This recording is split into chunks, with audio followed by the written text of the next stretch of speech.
আজকে ব্রাইড কুইলি, তো আজকে লুক কেমন চাও? আজকেও তোমার পছন্দের লুক চাই। কালকের লুকটা কেমন লেগেছিল? দারুণ অসাম লেগেছে, মনের মতো।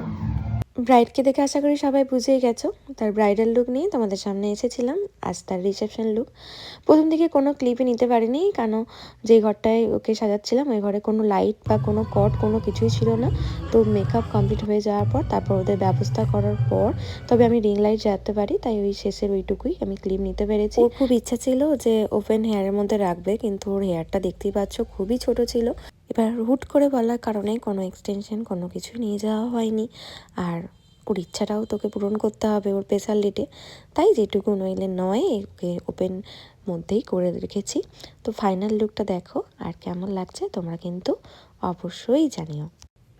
অনেকটাই দেরি করে সাজতে বসা হয়েছিল, আমারও কিছুটা লেট হয়েছিল। তারই মধ্যে সেদিনে ওদের অষ্টমঙ্গলার রিচুয়ালস সব কিছু নেই আর কি, তাই খুব তাড়াতাড়ির মধ্যেও কাজ করতে হয়েছিল। তার মধ্যে ওই যে বললাম প্রথমেই ঘরে কোনো লাইটের ব্যবস্থাও ছিল না, ওটাও একটা বিরাট সমস্যাকর ব্যাপার ছিল। তবে বিশাল একটা অভিজ্ঞতা কালকে আমার হয়েছে। বর্ধমান পর্যন্ত আমি চলে আসার পর দেখছি আমার একটা মেকআপের ব্যাগই আমি ভরিনি, তাই আবার ব্যাগ করে যাওয়া, আবার নিয়ে আসা, তারপর ওদের ওখানে পৌঁছানো।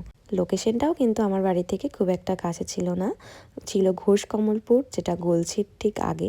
তো চলো ফাইনাল লুক দেখলে কেমন লাগলো তোমরা কিন্তু অবশ্যই জানিও।